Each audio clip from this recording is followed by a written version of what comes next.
Olá, seus lindos! Bela aqui e a nossa dica de hoje é... Já ouviram falar de A Turma do Barulho? Não? Ijiro Zei Yatsura?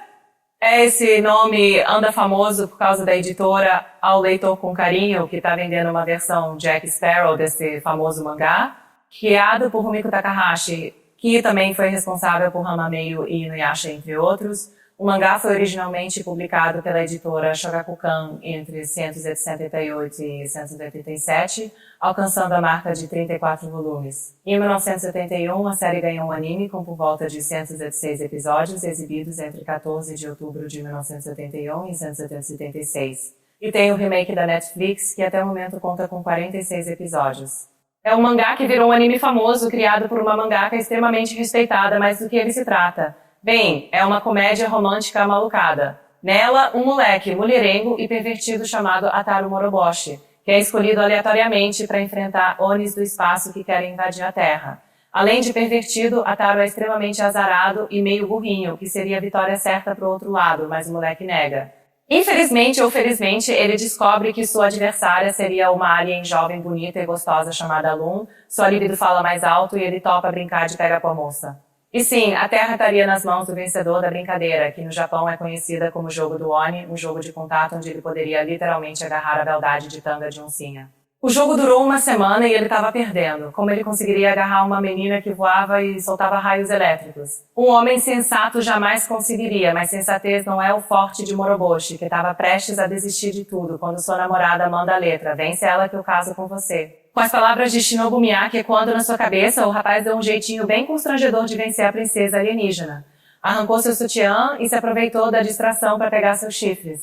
Ele venceu e perdeu ao mesmo tempo. Sua fixação com a ideia do casamento faz com que ele virasse um disco riscado. Após ouvir o moleque repetir tantas vezes que vai se casar, ele entendeu que era um pedido e aceitou. No fim, ele se casou, mas não com quem queria, o que gera todas as confusões que veremos depois. Como a batalha foi televisionada, Shinobu descobriu ao vivo que foi traída, sem entender que tudo não se passava de um mal-entendido. Ela rejeita o namorado. Urusei Yatsura é uma comédia romântica que se adona de diferentes elementos para contar a sua história. Os mais perceptíveis são mitologia, ficção científica e sobrenatural. Lun é uma Oni do espaço sideral, uma alien que se apaixona pelo humano que a venceu no desafio, um estudante do secundário mulherengo e pervertido que só pensa com a cabeça de baixo e é cercado por mulheres que não necessariamente se interessam ou têm paciência com ele, mas o garoto é insistente. O embrião das waifu e dos mangás de harem. Na verdade, é possível perceber não só os temas que Rumiko Takahashi abordaria em suas obras como seu tom preferido, o besteirol. Tal qual o pop, o humor da autora não poupa nada nem a ninguém, nem mesmo seus personagens, que são expostos ao ridículo todo o tempo. Se por um lado o anime é de 1981, o mangá durou praticamente uma década, 1978 a 1987, tempo suficiente para se tornar uma referência do meio e influenciar tudo que veio depois. Foi meio sem querer, é verdade, o que não nega o poder de sua influência. Se a ideia original era contar a história de moradores de um bairro com ênfase num menino azarado e pervertido, a inserção de Lun mudou tudo e a série precisou recalcular a rota. A alienígena de cabelos verdes fez tanto sucesso que foi ganhando cada vez mais peso a cada aparição e sua passagem pela série, que seria temporária, tornou-se permanente e a autora foi obrigada a criar soluções para esta nova questão que, longe de ser um problema, deixou a série ainda mais interessante. Porque começou com uma historinha de bairro, mudou de tom após a inclusão da alienígena e foi criando formas de manter a história interessante e pertinente, mesmo que a inclusão tenha sido acidental, o que fez com que ela recalculasse a rota a cada curva. A história passou a ser sobre a relação dela com Ataru, que não ama ninguém além de si mesmo. Ou será que não? Ao longo da série vemos que não só ele se importa com ela, como ele vai percebendo a falta que ela faz até a cena final, quando tudo é cristalizado. Já que o destino dos personagens é revelado no primeiro capítulo da série, o grande barato da série é entender o como, algo que só entendemos ao longo do trajeto. Um ponto interessante dessa série é sua estrutura episódica, com 2 histórias, às vezes soltas, por episódio, ainda que séries assim não sejam incomuns. Normalmente esse tipo de estrutura é mais americana do que japonesa. Curiosamente, apesar de extremamente solta e permitir a entrada de espectadores a qualquer momento, quem assistir ou ler do primeiro ao último capítulo não só verá as evoluções dos protagonistas, como dos outros personagens. A história do mangá difere da do anime e dos filmes em alguns pontos. Um deles é que muitos personagens que aparecem poucas vezes no mangá viraram regulares no anime. Os melhores exemplos disso são os Stormtroopers da Lum Megane, Chibi, Pen e Kakugari. Enquanto no mangá eles aparecem somente nos 2 primeiros volumes, sendo substituídos mais tarde por Shutaro Mendo, no anime são mais relevantes, principalmente Megane, preenchendo os papéis deles junto com Mendo. Outro exemplo é Pain, o primo incendiário de Lum, que no mangá somente aparece no 7º volume, aparece no anime desde o 3º episódio, com muitas histórias sendo modificadas para incluí-lo. Muitos dos episódios do anime são baseados em 2 ou mais histórias postas juntas, e com alguns sendo histórias completamente novas e outros capítulos simples expandidos. Algumas histórias que no mangá são compostas de mais que um capítulo, no anime foram comprimidas em só um episódio. Finalmente, a ordem em que as histórias são contadas no mangá é diferente da do anime.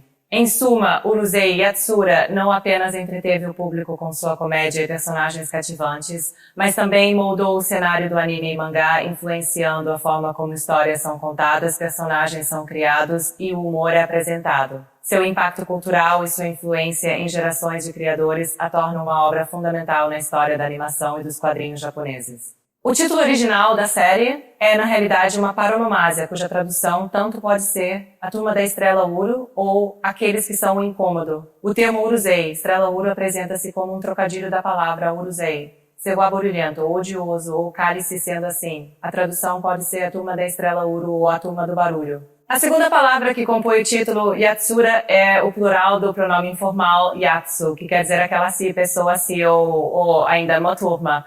Uru refere-se ao nome do planeta natal de Lum e finalmente Si, que significa uma estrela ou planeta.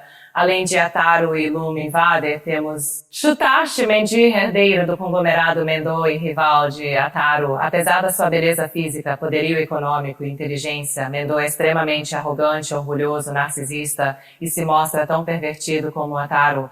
Sofre de claustrofobia e tem medo do escuro, fraqueza frequentemente aproveitada pelos seus rivais.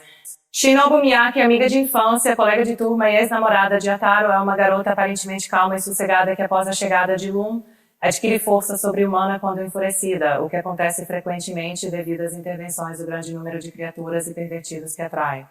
Todos veem o primo da Lum com um bebê fofo, por isso algumas garotas, principalmente a Sakura, que é o alvo das suas taradices, levam tudo na esportiva, ele dia Ataru e faz de tudo para apurrinhar o pretendente da prima.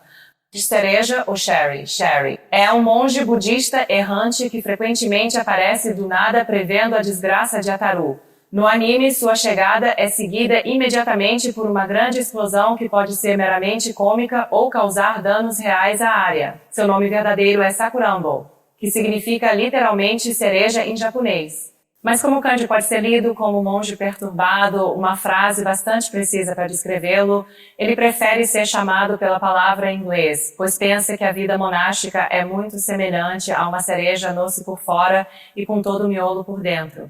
Sherry tem poderes espirituais incríveis, mas nem sempre parece estar em controle total sobre eles. Seu rosto feio e estatura muito baixa são frequentemente usados para efeito cômico ou mesmo como defesa contra atacantes.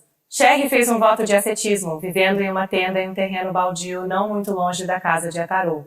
No entanto, seu voto aparentemente não se aplica à comida, pois ele é extremamente glutão e frequentemente oferece seus serviços em troca de uma refeição grátis ou simplesmente comendo descaradamente a comida de outros, apesar de não planejar ajudar em nada. Sakura é uma sacerdotisa shintoísta ou miko, que também ganha vida como enfermeira da escola Tomobiki High. Ela aparece pela primeira vez como uma jovem doente que se oferece para exorcizar os espíritos malignos de Ataru. Durante o processo, os espíritos que habitam se transferem para o jovem azarado, deixando-a perfeitamente saudável. Logo depois, ela assume o cargo de enfermeira da escola Tomobiki High. Sakura é extremamente poderosa e pode invocar criaturas imundas e maléficas do folclore japonês em virtude de seu treinamento místico. Sua mãe é a irmã gêmea mais nova de Sherry, mas ao contrário delas, Sakura é alta, esguia e fisicamente atraente.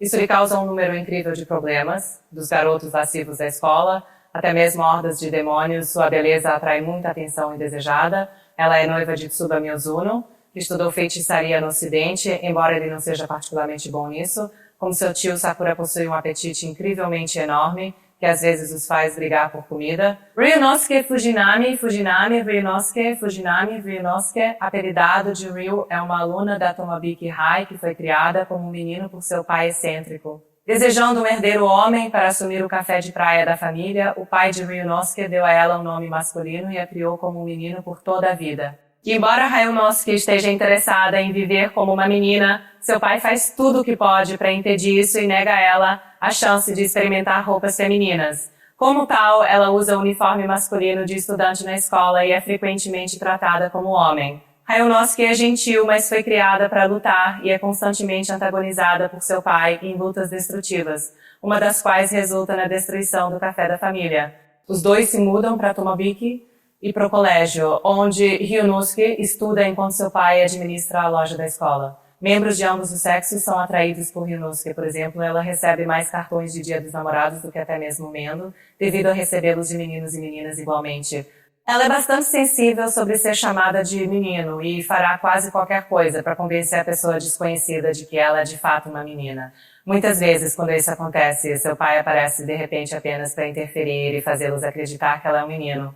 O maior desejo de Ryunosuke é se comportar apropriadamente para seu gênero, mas ela não teve modelos femininos enquanto crescia e, portanto, não sabe realmente o que isso implica.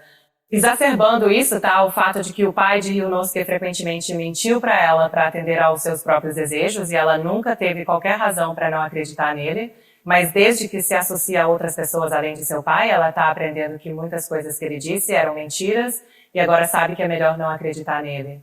Mais tarde na série, Ryunosuke encontra os fantasmas do amigo de seu pai e seu filho, Nagisa, com quem foi decidido que se casaria com Ryunosuke. Eventos acontecem e Nagisa é trazida de volta à vida. No entanto, ele tem a mesma peculiaridade, embora invertida em sua criação como Ryunosuke, ele foi criado como uma menina, e como tal, age e se veste como uma menina. Apesar disso, ele é ainda mais forte que Ryunosuke, o que ela realmente não gosta. Conforme as coisas acontecem, ele acaba se mudando para a casa de Ryunosuke e seu pai. Megane, o líder dos guarda-costas de Lon, cuja tradução do nome significa Moss Óculos. O mais devoto aluno, Megane, é normalmente o responsável pela maioria dos esquemas levados a cabo pelo grupo com o intuito de obter a sua atenção, sendo, contudo, sempre mal sucedido. Possui uma personalidade muito forte, bem como uma estranha obsessão pelo período do Terceiro Reich, sendo considerado por todos um otaku. Apesar de o ver como seu rival e antagonista, Megane passa uma porção considerável do seu tempo junto a Ataru, com quem geralmente frequenta bancas de venda de soba e gyudon. A sua personagem foi criada especialmente para o anime pelo realizador Mamoru Oshii, que se inspirou no seiyuu Shigeru Shiba, a quem se devem algumas das falas mais características de Megane, já que muitas foram improvisações suas. Em 1990, o programa Imagens do Japão, transmitido pela TVE, exibiu um especial em comemoração do aniversário da imigração japonesa que se comemorava. Dentro desse especial foram exibidos durante 4 domingos os animes Lensman, disponível em DVD como Poder Cristal e A Turma do Barulho. Poucas pessoas ficaram sabendo disso, já que na época os tokusatsus estavam em alta. Até onde se sabe, o anime só foi exibido nessa única vez. A Everest Video chegou a lançar uma fita VHS com os 2 primeiros episódios do anime, que não fez sucesso porque foi lançado em meio à moda dos tokusatsus e não chamou tanta atenção quanto poderia ter chamado, e essa dublagem virou uma lost media. Dizem que o anime chegou a ser exibida pela Record, mas é possível que seja só efeito Mandela. Já a fita, ela trouxe os 2 primeiros episódios da série, que foram editados de uma forma que dá a entender que se tratam dos 4 primeiros retalhados para caber no VHS. Para pirar, a fita era proibida para menores de 14 anos, graças a algumas cenas. A dublagem ficou a cargo do desconhecido estúdio pré-estreia, que além da turma, também dublou Vampire Hunter D, também lançado em VHS pela Everest. Já o mangá, ele nunca chegou no Brasil de forma legalizada. Infelizmente, após toda a polêmica da O Leitor com Carinho, descobrimos que ainda que a editora seja confiável e capaz de produzir os 15 volumes que se propõe, elas serão apenas mais um entre tantos bootlegs lançados nas bancas ou através de vendas diretas. Seria pedir demais que a JBC fizesse o mesmo que fez com Rama Meio, outra obra da autora,